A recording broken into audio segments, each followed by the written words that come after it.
আসসালামু আলাইকুম। সবাই কেমন আছেন? আশা করি সবাই ভালো আছেন। আজ আপনাদের জন্য নিয়ে এসেছি নতুন গল্প। আশা করি গল্পটি আপনাদের ভালো লাগবে। তাহলে চলুন শুরু করা যাক। নিপুণ আমার রুমে প্রবেশ করে দরজা লাগিয়ে দেয়। আমি একটু অবাক হয়ে বললাম, তুমি এখানে কি করছো? আর কি করে এলে? নিপুল বলে, আমি তো আসবো ভাইয়া। না, সরি, মোহাম্মদ নাজমুল চৌধুরী নীল। নিশ্চয়ই অবাক হয়েছো। এখন আমি যা করব তা হয়তো তুমি স্বপ্নেও ভাবোনি। এই বলে নিপুল যা করলো তার জন্য আমি প্রস্তুত ছিলাম না। এরপর যা হলো। সাজেদা বেগম নীলকে ডেকে বলে, বাবা ওঠ। আর কত ঘুমাবি? আজকে না তোর কলেজের প্রথম দিন? আমি ঘুম ঘুম ভাব নিয়ে বললাম, তুমি যাও, আমি ফ্রেশ হয়ে আসছি। এবার আমার পরিচয় দেই। আমার নাম মোহাম্মদ নাজমুল চৌধুরী নীল। এবার অনার্স ফার্স্ট ইয়ারে। বাবা মায়ের দ্বিতীয় সন্তান। আমার বড় ভাই আছে, ওনার নাম মোহাম্মদ নাদিম চৌধুরী। আমার বাবা হলেন এদেশের টপ বিজনেসম্যানদের একজন, নাম মোহাম্মদ এরশাদ চৌধুরী। বাবার বড় ভাইয়া মিলে আমাদের বিজনেস দেখাশোনা করে। বড় ভাইয়া বিয়ে করেছে। ওনাদের একটা ছেলে আছে 1 বছরের, ভারী মিষ্টি। আর একটু আগে যিনি আমার ঘুম ভাঙালেন তিনি হলেন আমার কলিজার টুকরা আম্মু। ফ্রেশ হয়ে নাস্তা করতে গেলাম। খাবার টেবিলে বসতে আম্মু এসে খাবার বেড়ে দিল। আমি বললাম, আম্মু, ভাইয়ার আব্বুকে তো দেখছি না। আম্মু বলে, তোর আব্বু আর ভাইয়া অফিসে গেছে, আজকে নাকি জরুরি মিটিং আছে। আমি বললাম, ও। নাস্তা শেষ করে আম্মুকে বলে কলেজে যাওয়ার জন্য বের হলাম। বাসা থেকে বের হয়ে আমার বন্ধু রাফিকে ফোন দিলাম। হ্যালো, কোথায় আছিস? রাফি বলে, বাসা থেকে বের হয়েছি, তুই কোথায়? আমি বললাম, আমি রাস্তায় আছি। রাফি বলে, আচ্ছা ওয়েট কর। আমি বললাম, তাড়াতাড়ি আয়। এরপর রিফাতকে ফোন দিয়ে আসতে বললাম। আমরা হলাম বেস্ট ফ্রেন্ড। ফ্রেন্ড বললে ভুল হবে, আমরা তিনজন হলাম ভাইয়ের মতো। আমাদের তিনজনের মধ্যে যদি কোনো সমস্যা হয় তাহলে আমরা তিনজন মিলে সমাধান করি। এছাড়া আমাদের তিনজনের একটি সংগঠন আছে যেটার মাধ্যমে গরিব এতিম ভিক্ষুকদের সাহায্য করি। তিনজন একসাথে হওয়ার পর একটা রিক্সা ডাকলাম। রিক্সায় তিনজন ধরবে না, এজন্য রিফাত আমাকে কোলে নিল। তাদের তুলনায় আমার ওজন কম হওয়াতে আমি আর না করিনি। আমাদের বাসা থেকে কলেজ বেশি দূরে নয়, রিক্সা করে আসলে আধা ঘন্টা সময়ের মধ্যে আসা যায়। কলেজের গেটের সামনে রিক্সা দাঁড় করালো। আমি নেমে ভাড়া দিলাম। কলেজে ঢুকে দেখলাম বেশ ভালোই কলেজ। যাকগে, আমরা এখানে লেখাপড়া করতে এসেছি, কলেজ দেখতে নয়। তিনজন মিলে ক্লাসে গেলাম। আমরা সামনের একটি বেঞ্চে বসে পড়লাম। আসলে আমার প্রথম বেঞ্চ ছাড়া ভালো লাগে না। প্রথম দিন তাই বেশি ক্লাস হয়নি, অতএব তিনজন কলেজ থেকে বাসায় আসলাম। বাসায় এসে গোসল করে জোহরের নামাজ পড়লাম। নামাজ পড়ে লাঞ্চ করে ঘুমিয়ে গেলাম। সন্ধ্যায় উঠলাম। এটা আমার প্রতিদিনের রুটিন। আমি আসলে একটু ঘুম পাগল। ঘুমানোর সময় পাশ থেকে কেউ যদি আমার বউকে নিয়ে চলে যায় তবুও বলতে পারবো না। তাই বলে আপনারা যেন চান্স নিয়েন না। আসলে লাভ হবে না, কারণ এখনও আমি বিয়ে করিনি। রাতে সবাই একসাথে ডিনার করতে বসি। আব্বু আমাকে জিজ্ঞাসা করলো, প্রথম দিন কেমন লাগলো কলেজে? আমি বললাম, ভালো। ভাইয়া বলে, যাওয়ার সময় অসুবিধা হয়নি তো? আমি বললাম, না ভাইয়া। আব্বু বলে, তোমাকে কত করে বলি গাড়ি ব্যবহার করো। আমি বললাম, না আব্বু, আমার এভাবেই ভালো লাগে। আব্বু বলে, আচ্ছা, যা ভালো বোঝো, যাও ঘুমিয়ে পড়ো। আমি বললাম, ঠিক আছে। আসলে আব্বু আমাকে খুব ভালোবাসে। রিক্সা করে যেতে যদি অসুবিধা হয় তাই গাড়ি নিয়ে যেতে বলছে। কি করব, আমার এসব ভালো লাগে না। সাধারণভাবে চলাফেরা করতে পছন্দ করি। একসময় ঘুমিয়ে পড়লাম। ফজরে উঠে নামাজ পড়ে আবার ঘুমিয়ে গেলাম। সকালে ফ্রেশ হয়ে নাস্তা করে তিন বন্ধু একসাথে কলেজে গেলাম। গেট দিয়ে ঢুকতে যাব, তখন ধাক্কা খেয়ে পড়ে গেলাম। ও মা, আমার সাথে একটা মেয়েও পড়ে আছে, তার মানে এর সাথেই ধাক্কা খেয়েছি। দেখতে তো মাশাআল্লাহ, ক্রাশ খেলাম। যাই হোক, মেয়েটিকে তুলে বললাম, সরি সরি, দেখতে পাইনি। মেয়েটি বলে, ইটস ওকে। কোন ইয়ার? আমি বললাম, ফার্স্ট ইয়ার। আপনি? মেয়েটি বলে, সেকেন্ড ইয়ার। সিনিয়র সম্মান দেবে বলেই মুচকি হাসি দিয়ে চলে গেল। আমি তো তার ব্যবহার দেখে মুগ্ধ। মনে করেছিলাম কয়েকটা চড় দেবে, তা না করে কত সুন্দর করে কথা বলল। আমি আবার ক্রাশ খেলাম। আমি এক ধ্যানে মেয়েটি চলে যাওয়ার দিকে তাকিয়ে আছি। রাফি বলে, কি রে মামা, কি হয়েছে? আমি বললাম, ক্রাশ খেয়েছি মামা। সিফাত বলে, কস কি মামা? এ রাফি, আমাকে চিমটি দে তো। আমি কোনো স্বপ্ন দেখছি না তো? সিফাত, উফ। আমি সম্বিত ফিরে পেয়ে বললাম, কি হলো রে? সিফাত রাফিকে উদ্দেশ্য করে বলে, ওই শালা, তোকে আমি এত জোরে চিমটি দিতে বলেছি? রাফি বলে, তুই বলেছিস দিতে, তাই দিয়েছি। আমি বললাম, তোরা পারিসও বটে। রাফি বলে, মামা, পার্টি দিবি কখন? আমি বললাম, পরে দেব, আগে ক্লাসে চল। ক্লাস করার পর ক্যান্টিনে তিনজন মিলে নাস্তা করছি। এমন সময় মেয়েটি মানে আমার ক্রাশ আসলো। এসে সোজা আমার পাশে বসলো। আমার হাত পা কাঁপা শুরু করে দিয়েছে। আসলে মেয়েদের প্রতি আমার অ্যালার্জি আছে, কাছে থাকলে কেমন জানি ভয় ভয় লাগে। মেয়েটিকে আমার পাশে বসতে দেখে রাফি আর রিফাত অন্য টেবিলে বসলো। আমার হাত কাঁপছে দেখে মেয়েটি বলে, এই যে মশাই, কাঁপছো কেন? আমি বললাম, কই না তো। মনে মনে বলে উঠলাম, সত্যিটা বললে মানসম্মান আর থাকবে না। মেয়েটি বলে, তোমার নাম কি? আমি বললাম, নাজমুল চৌধুরী নীল। আপনার? মেয়েটি বলে, সামিয়া জাহান। আমি বিড়বিড় করে বললাম, আহা, কি নাম রে, যেমন চেহারা তেমন নাম। আবার ক্রাশ খেলাম। সামিয়া বলে, কিছু বললে? আমি বললাম, কই না, না তো। সামিয়া বলে, তোমার নাম্বার দাও। আমি লাফিয়ে উঠে বললাম, হোয়াট? আমি কেন আপনার মতো ডাইনিকে নাম্বার দিতে যাব? আমাকে কি ওইরকম ছেলে মনে হয়? ভাব নিয়ে বলি। সামিয়া রাগিত সুরে বলে, কি বললি? আমি ওর রাগিত মুখ দেখে বললাম, কই কিছু না, এই নিন নাম্বার। মনে মনে বলি, এই রে, ভাব নিতে গিয়ে একটু বেশি রাগিয়ে ফেলেছি। সামিয়া বলে, শোন, কোনো মেয়ের সাথে কথা বলবি না এবং চোখ তুলে তাকাবি না। আমি বললাম, ঠিক আছে আপু। সামিয়া বলে, আপু বলে ডাকবি না, বুঝলি? আমি বললাম, তাহলে কি বলবো? সামিয়া বলে, নাম ধরে ডাকবি। আমি বললাম, ঠিক আছে। সামিয়াকে বিদায় দিয়ে রাফিদের টেবিলে দেখি ওরা দুজন নেই। আমি বিল দিতে চাইলে বলল সামিয়া নাকি দিয়ে গেছে। ক্যাম্পাসের বকুল গাছের নিচে দেখি ওরা দুজন বসে আছে। ওদের কাছে যেতেই রাফি বলে, মামা এত দেরি হলো কেন? আমি ওদেরকে সবকিছু বললাম। সিফাত বলে, মামা সামিয়া মনে হয় তোকে ভালোবাসে। আমি বললাম, তাই যেন হয় মামা, দোয়া কর। ওদের সাথে আরো কিছুক্ষণ আড্ডা দেওয়ার পর বাসায় আসলাম। রুটিন অনুযায়ী ঘুম, তারপর ফ্রেশ হয়ে নাস্তা করে একটু ঘোরাঘুরি করতেই আজান দিল। নামাজ পড়ে বাসায় এসে পড়তে বসলাম। রাতে ডিনার করে ঘুমোতে যাব এমন সময় ফোনটা বেজে উঠল। দেখি অপরিচিত নাম্বার থেকে ফোন আসছে। প্রথমে ধরলাম না, পরে আবার দিল। ধরলাম না, আবার দিল। এবার ধরে বললাম, আসসালামু আলাইকুম, কে বলছেন? অপরিচিতা। ওয়ালাইকুম সালাম, আমি সামিয়া। আমি বললাম, এত রাতে কি জন্য ফোন দিয়েছেন? সামিয়া বলে, কথা বলার জন্য। আমি বললাম, আজব তো, কি কথা বলার জন্য? সামিয়া বলে, ওসব বাদ দাও, ডিনার করেছো? আমি বললাম, হ্যাঁ। আপনি করেছেন? সামিয়া বলে, হ্যাঁ। এভাবে কিছুক্ষণ কথা বলে রেখে দিলাম। পরের দিন ক্যাম্পাসে বসে তিনজন মিলে আড্ডা দিচ্ছিলাম। এমন সময় একটা মেয়ে এসে জিজ্ঞেস করলো, ভাইয়া, অনার্স ফার্স্ট ইয়ারের রুম কোনটি? আমি বললাম, তুমি নতুন নাকি? মেয়েটি বলে, হ্যাঁ। রাফি বলে, আমরাও সেম ইয়ার। মেয়েটি বলে, তাহলে কি আমি আপনাদের বন্ধু হতে পারি? না মানে আমি এখানে নতুন, তেমন কেউ পরিচিত নেই, তাই আর কি। আমি বললাম, ঠিক আছে, কিন্তু তুই করে বলতে হবে। মেয়েটি বলে, আচ্ছা। আমি বললাম, তোর নাম কি? মেয়েটি বলে, মিম। তোদের? আমি বললাম, আমি নীল। রাফি বলে, আমি রাফি। রিফাত বলে, আমি রিফাত। মিম বলে, ক্লাসে যাবি না? আমি বললাম, হুম, চল। ক্লাস শেষ করে চারজন বসে আড্ডা দিচ্ছিলাম। তখন সামিয়া আমার দিকে রাগিতভাবে তাকিয়ে চলে গেল। আমি তো ভয় পেয়ে গেলাম। তারপর আড্ডা দিয়ে বাসায় গেলাম। রাতে ঘুমানোর সময় ফেসবুক লগ ইন করলাম। একটু পর সামিয়া ফোন দিল। আমি ফোন রিসিভ করে বললাম, আসসালামু আলাইকুম, আপু কেমন আছেন? সামিয়া বলে, ওয়ালাইকুম সালাম, আমি তোর কোন কালের আপু লাগি? আমাকে আর আপু ডাকবি না, খুব রাগের সাথে বলে। আমি বললাম, ঠিক আছে, কি করেন? সামিয়া বিড়বিড় করে বলে, বয়ফ্রেন্ডের সাথে কথা বলছি। আমি বললাম, কিছু বলছেন? সামিয়া বলে, কিছু না। ডিনার করেছো? আমি বললাম, হ্যাঁ। আপনি করেছেন? সামিয়া বলে, হ্যাঁ। এরপর বিদায় নিয়ে ফোন কেটে দিল। আমি ঘুমিয়ে গেলাম। সকালে ঘুম থেকে উঠে কলেজে গেলাম। দেখি ওরা তিনজন বসে আছে। আমিও মিমের পাশে বসলাম। চারজন মিলে কথা বলছি আর হাসাহাসি করছি। ঠিক তখনই কোত্থেকে সামিয়া এসে আমার শার্টের কলার ধরে টেনে নির্জনে নিয়ে গেল। আমি পোস্টে দেখতে পেলাম রাগে সামিয়ার চোখ লাল হয়ে গেছে। আমাকে একটা মোটা গাছের সাথে চেপে ধরে সামিয়া বলে, বল, তোর এত কেন মেয়ের সঙ্গে কথা?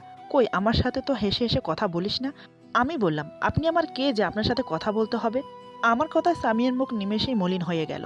সামিয়া করুণ সুরে বলে, তুমি কি কিছুই বোঝো না? আমি বললাম, না বললে কি করে বুঝবো? সামিয়া বলে, দেখো, আমি তোমাকে স্পষ্টভাবে বলছি, তোমাকে অন্য কোনো মেয়ের পাশে দেখলে আমার সহ হয় না। তোমাকে অন্য মেয়ের পাশে দেখলে আমার মনে হারানোর ভয় থাকে। এসবের কারণ কি জানো? কারণটা হলো আমি তোমাকে ভালোবাসি। আমি মনে মনে ভাবছি, এ তো দেখছি মেঘ না চাইতেই বৃষ্টি। আমি বললাম, আপনি কবে থেকে আমাকে ভালোবাসেন? সামিয়া বলে, মনে আছে একদিন তুমি একটা এতিমখানায় গিয়েছিলে বাচ্চাদের খাবার আর পোশাক দিতে? আমি তখন ওখানে উপস্থিত ছিলাম, তুমি আমাকে দেখোনি। তোমার এই কাজ আমার খুবই ভালো লাগে। তারপর ম্যানেজারের কাছ থেকে জানতে পারি এখানে নিয়মিত আসো। তখন থেকেই তোমাকে নিয়ে ভাবতে থাকি। তারপর কয়েকদিন পর তোমাকে দেখি একটা ভিক্ষুকে রেস্টুরেন্ট নিয়ে গিয়ে লাঞ্চ করাতে। তারপর থেকে তোমার প্রতি আমার ভাবনাকে আরও গভীর করে তুলেছে। আর আস্তে আস্তে এই ভাবনাটাই ভালোবাসায় পরিণত হয়েছে। আর যখন জানতে পারলাম তুমি এই কলেজে ভর্তি হচ্ছ, তখন যে আমার কি পরিমাণ খুশি হচ্ছিল তা তোমাকে বোঝাতে পারবো না। প্লিজ তুমি আমাকে ফিরিয়ে দিও না। লক্ষ্য করলাম সামিয়ার চোখের কোণে পানি এসেছে। আমি ওর চোখের পানি মুছে দিয়ে বললাম, আমিও যে ভালোবাসি আমার সিনিয়র ক্রাশকে। সামিয়া বলে, সত্যি? আই লাভ ইউ, বলেই জড়িয়ে ধরলো। আমিও জড়িয়ে ধরে বললাম, I love you too. Samiya জড়িয়ে ধরে কান্না করছে। আমি বললাম, এই পাগলি, কান্না করছেন কেন? সামিয়া বলে, কখনো ছেড়ে যাবে না তো? আমি বললাম, যাব না। আল্লাহ ছাড়া কেউ আমাদের আলাদা করতে পারবে না। দুজন জড়িয়ে ধরে কথা বলছি। হঠাৎ করে কে যেন গলা ঝাড়া দিল। পিছন ফিরে দেখে রাফি আর শিফাত দাঁড়িয়ে আছে। আমি আর সামিয়া ওদেরকে দেখে সাথে সাথে ছেড়ে দিয়ে মাথা নিচু করে আছি। রাফি বলে, হয়েছে, থাক, আপনাকে আর লজ্জা পেতে হবে না স্যার। সিফাত বলে, আমরা তোর জন্য কত চিন্তা করেছিলাম, আর তুই এখানে? কর মামা কর, সমস্যা নাই। রাফি বলে, ভাবি আমাদের বন্ধুটাকে দেখে রাখবেন। সামিয়া লাজুক ভাব নিয়ে বলে, সেটা আর তোমাদের বলতে হবে না। সিফাত বলে, কিরে দোস্ত, তুই আজকে ক্লাস করবি? আমি বললাম, না, আজকে আর ক্লাস করব না, ঘুরতে যাব, তোরাও চল না আমাদের সাথে। সিফাত বলে, না ভাই, কাবাবের মাঝে হাড্ডি হতে চাই না।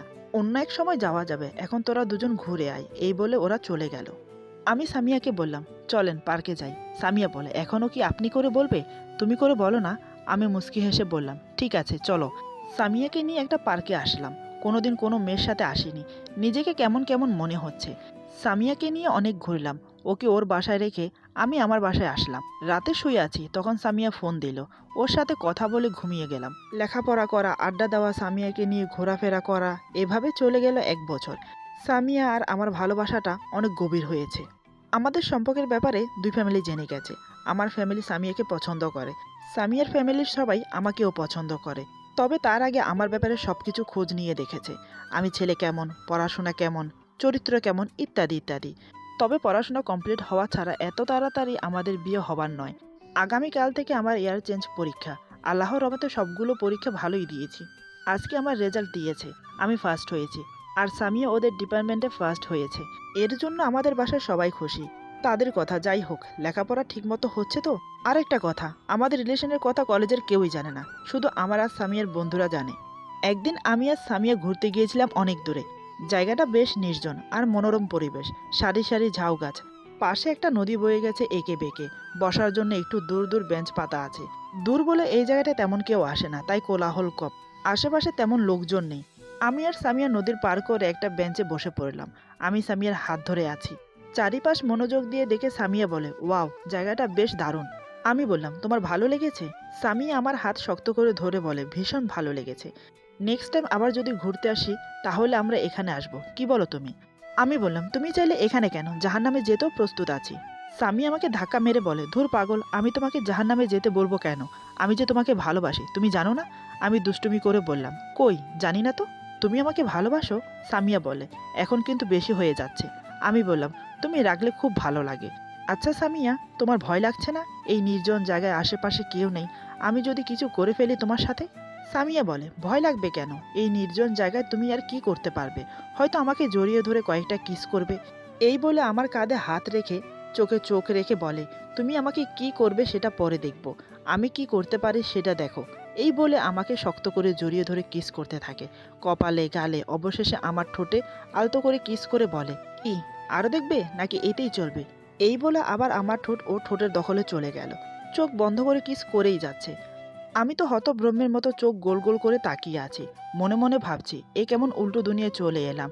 সবসময় দেখে এসেছি ছেলেরা মেয়েদেরকে জোর করে জড়িয়ে ধরার জন্য, কিস করার জন্য, কিন্তু মেয়েরা সহজে দিতে চায় না। আর আমারটাকে দেখো, না চাইতেই মেঘ, ঝড়, বৃষ্টি, তুফান একসাথে পেয়ে যাচ্ছি, মানে দিয়ে দিচ্ছে। কি ভাগ্য আমার! আমি কি বলবো, কি করব সেটাই বুঝতে পারছি না। কিছুক্ষণ এভাবে চলার পর আমি নিজেকে ছাড়িয়ে নিলাম। সামিয়া বলে, এখন দেখি তুমি কি করতে পারো। আমি নিজেকে স্বাভাবিক করে বললাম, না চাইতেই অনেক কিছু পেয়ে গেছি, বাকিটা তোলা রাখি বাসর রাতের জন্য। এই বলে হেসে উঠলাম। এরপর আরও কিছুক্ষণ ঘোরাফেরা করে চলে এলাম। আজকে আমার কলেজে আসতে একটু দেরি হয়ে গেল। কলেজে ঢুকতে আমার মাথায় রক্ত উঠে গেল। কেননা রিপন সামিয়াকে বাজে কথা বলছে আর ওনা নিয়ে টানাটানি করছে। রিপন হলো এই কলেজের সবচাইতে বেশি বখাটে টাইপের ছেলে। এর আগে আমরা রিপনকে এসব কাজ থেকে দূরে থাকার জন্য সতর্ক করেছি। আমি শিফাতকে আমাদের সিক্রেট স্থান থেকে হকি স্টিকগুলো নিয়ে আসতে বললাম। তারপর আমি দ্রুত সামিয়ার কাছে গেলাম। আমাকে দেখে রিপন বলে, দেখ নীল, তুই আমাদের কাজে বাধা দিস না, প্রয়োজনে তুইও আমাদের সাথে এনজয় করতে পারিস। রিপনের কথা শুনে রক্ত টকবক করতে শুরু করলো। সামিয়াকে ওর বান্ধবীদের কাছে যেতে বলি। রিপনকে আর কোনো কথা বলার সুযোগ না দিয়ে এলোপাতাড়ি মারতে শুরু করলাম। আমি রিপনকে মারছি আর ওইদিকে রাফি, শিফাত আরও কয়েকজন মিলে রিপনের বন্ধুদের মারছে। আমাদের কাছে হকি স্টিক থাকায় ওরা আমাদের সাথে পেরে উঠতে পারেনি। আমি রিপনকে মারতে মারতে ওর মুখ দিয়ে রক্ত বের করে দিয়েছি। রাফি আর শিফাত এসে আমাকে সরিয়ে নিয়ে গেল আর রিপনকে হসপিটালে ভর্তি করে দিল। আমি আর ক্লাস করলাম না, বাসায় চলে আসলাম। বাসায় আসার পর আম্মু জিজ্ঞেস করলো, কি হয়েছে? আমি আম্মুকে সব বলে দিলাম। আম্মু জানে যে আমি কোনো অন্যায় সহ করতে পারি না। বিকেলে বন্ধুদের সাথে আড্ডা দিলাম। পরের দিন সকালে কলেজে গিয়ে জানতে পারলাম যে রিপন অনেক অসুস্থ। আসলে রিপনের বাবা এই কলেজের সভাপতি হওয়ায় তার ছেলেকে মারার জন্য আজকে আমাদের বিচার হবে। রিফাতের বাবা আমার বাবা বন্ধু। বিচারের সময় আব্বুকেও ডাকা হলো। হল রুমে বিচার শুরু হলো। সকল ছাত্রছাত্রী রিপনের বিরুদ্ধে অভিযোগ করছে, কারণ সকল ছাত্রছাত্রী রিপনের অত্যাচারে অতিষ্ঠ হয়ে গেছে। তার জন্য আমাদের তেমন শাস্তি হয়নি, শুধু 50,000 টাকা জরিমানা করেছে। আজকে ক্লাস শেষে সামিয়াকে নিয়ে ঘুরতে বের হয়েছি। দুজন হাতে হাত রেখে হাঁটছি।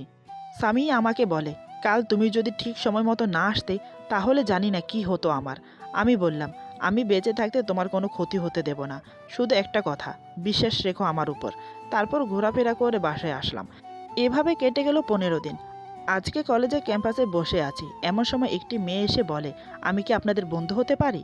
আমি বললাম, কোন ইয়ার? মেয়েটি বলে, অনার্স ফার্স্ট ইয়ার। রাফি বলে, জুনিয়র। মেয়েটি বলে, সমস্যা নেই, ভাইয়া বলে ডাকবো।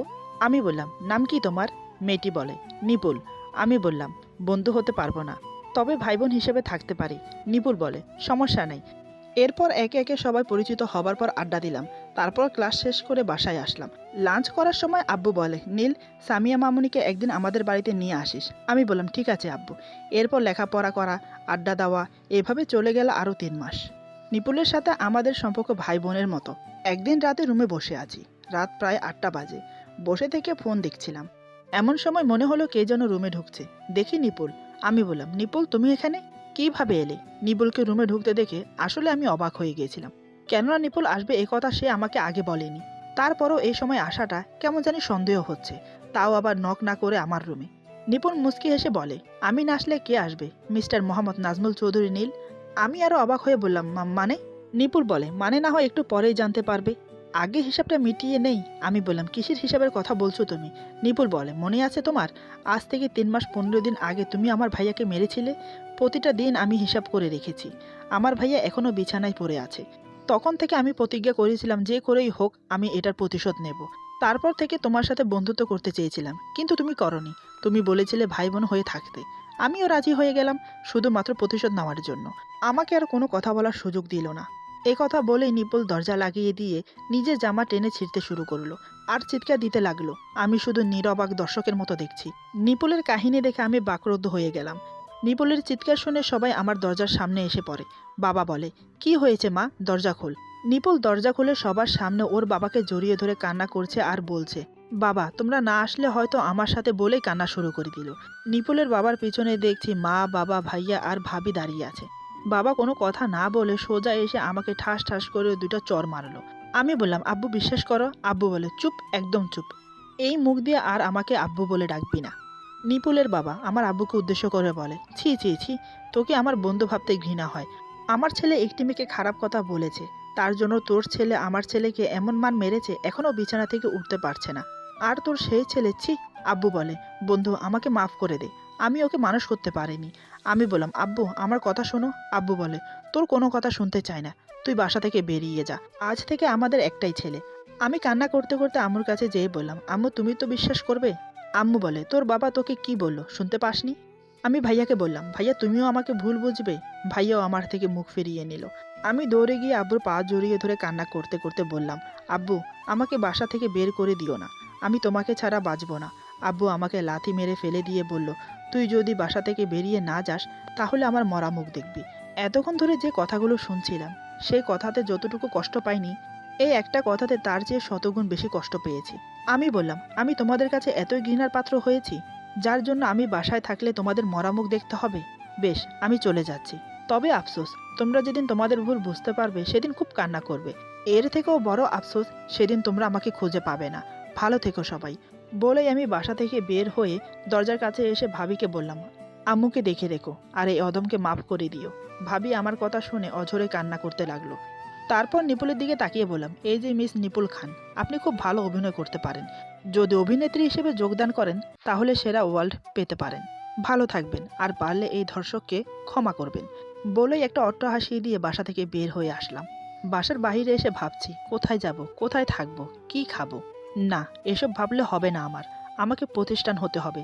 চলে যাব এই স্বার্থপর শহরের স্বার্থপর মানুষদের কাছ থেকে। যাই হোক, ভাবলাম আজকের রাত রাফির বাসায় থাকবো। কালকে সকালে কলেজ থেকে প্রয়োজনীয় কাগজপত্র নিয়ে চলে যাব এই শহর ছেড়ে। চলে যাব অজানা পথে। ভাবতেই চোখের কোনায় বিন্দু বিন্দু জল বাসা বাঁধতে শুরু করলো। হাত দিয়ে চোখের পানি মুছলাম। রাফিদের বাড়িতে গিয়ে কলিং বেল বাজালাম। রাফির মা ঘুমিয়ে পড়েছে। রাফি এসে তাই দরজা খুলে দিল।